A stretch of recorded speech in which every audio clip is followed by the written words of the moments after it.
जय हिंद दोस्तों। अब आप देख रहे हैं अनिल ऑनलाइन सॉल्यूशन और मैं हूं आपके साथ अनिल कुमार। जैसा कि आप सभी को पता है कि राजस्व एवं भूमि सुधार विभाग के भू अभिलेख एवं परिमाप निदेशालय के द्वारा ढेर सारी बहालियां निकाली गई है, जिसमें से आज विशेष सर्वेक्षण अमीन पद के बारे में हम विस्तार से चर्चा करेंगे। तो चलिए शुरू करते हैं। इस नियोजन के लिए कुल 8,244 पदों की रिक्तियां हैं।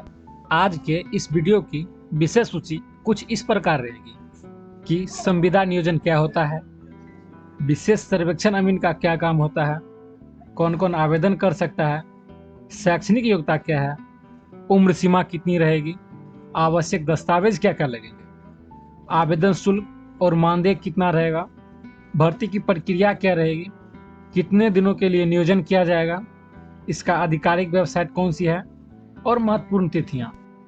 तो पहला प्रश्न आता है कि संविदा नियोजन क्या होता है। दोस्तों, संविदा को अंग्रेजी में कॉन्ट्रैक्ट और हिंदी में अनुबंध कहते हैं। सरकार या किसी संस्था के द्वारा जब किसी कर्मचारी की नियुक्ति कॉन्ट्रैक्ट पर की जाती है, जिसकी कुछ शर्तें होती है, तब उस कर्मी को संविदा कर्मी कहते हैं। इसकी नियुक्ति के लिए कोई निश्चित मानक नहीं है। यह कॉन्ट्रैक्ट नियोजन अर्थात रिक्रूटमेंट ऑफ कॉन्ट्रैक्ट करने वाले पर ही निर्भर करता है कि किस प्रकार के अभ्यर्थियों उसकी कार्य हेतु योग्यता रखते हैं। अर्थात संविदा का मतलब मात्र एक अनुबंध होता है जो कर्मचारी और नियोजन करने वाले के बीच में होता है। अब इसके बाद दूसरा प्रश्न आता है कि विशेष सर्वेक्षण अमीन का क्या क्या काम होता है। दोस्तों, अमीन एक ईमानदार और भरोसेमंद व्यक्ति ही होता है जिनका काम सामान्यतः इस प्रकार से होता है, जैसे जमीन के विभिन्न भागों को मापना, जैसे खेत वगैरह मापते हैं, जमीन से संबंधित नक्शा का ज्ञान रखना, जमीन से जुड़ी सर्वे से संबंधित ज्ञान रखना, जमीन से जुड़ी मसलों को शांतिपूर्ण सुलझाना और जमीन के मालिकों को संतुष्ट करना इत्यादि विभिन्न प्रकार के जमीन से जुड़ी संबंधित कार्य होता है, जैसे कि दिए गए कुछ चित्रों के माध्यम से आप समझ सकते हैं। अमीन को आप लोग भली भांति जानते होंगे क्योंकि वो हमारे आसपास कभी न कभी जमीन मापने के लिए आते ही हैं। तब इसके बाद तीसरा प्रश्न यह आता है कि कौन कौन आवेदन कर सकता है। दोस्तों, अमीन पद के लिए आवेदन करने हेतु उनका भारत का नागरिक होना अनिवार्य है और जो इस विज्ञापन से संबंधित शैक्षणिक योग्यता का धारण करता हो। अब इसके बाद चौथा प्रश्न यह आता है कि शैक्षणिक योग्यता क्या रहेगी। दोस्तों, विशेष सर्वेक्षण अमीन पद के लिए शैक्षणिक योग्यता किसी भी मान्यता प्राप्त बोर्ड से 10वीं या उसके समकक्ष पास होना चाहिए और ध्यान रखिए किसी भी मान्यता प्राप्त संस्था से सिविल इंजीनियरिंग में डिप्लोमा होना चाहिए। अब पांचवा प्रश्न कि इस पद के लिए न्यूनतम उम्र सीमा और अधिकतम उम्र सीमा क्या रहेगी।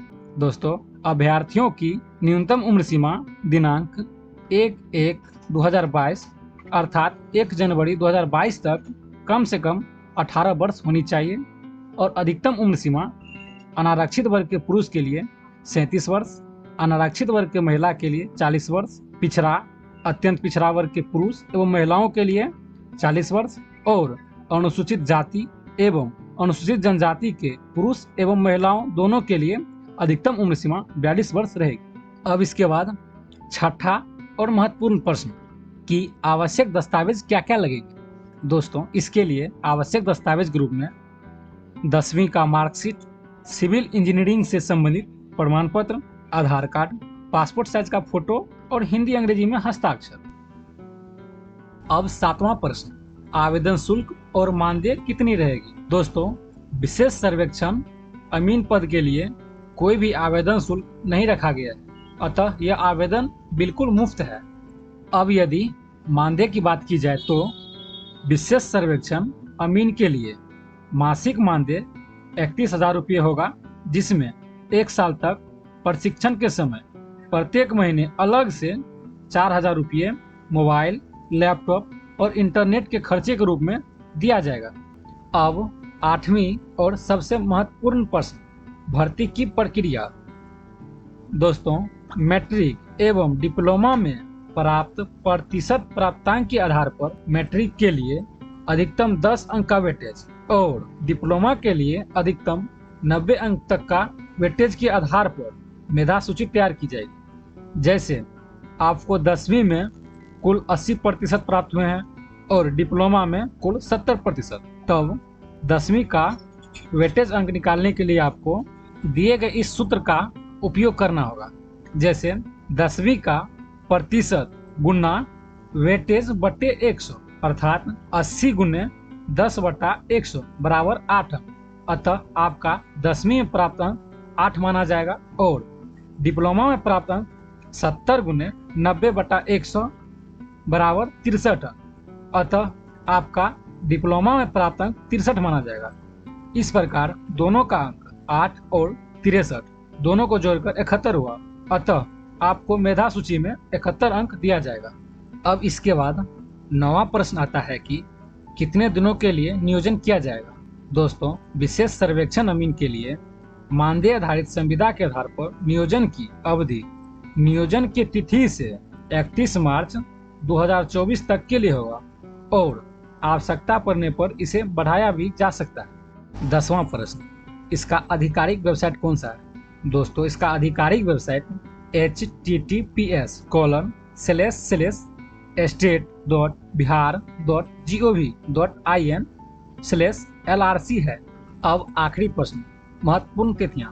ऑनलाइन आवेदन प्रारंभ की तिथि 31/10/2022 है, जबकि ऑनलाइन आवेदन की अंतिम तिथि 16/11/2022 तक की है।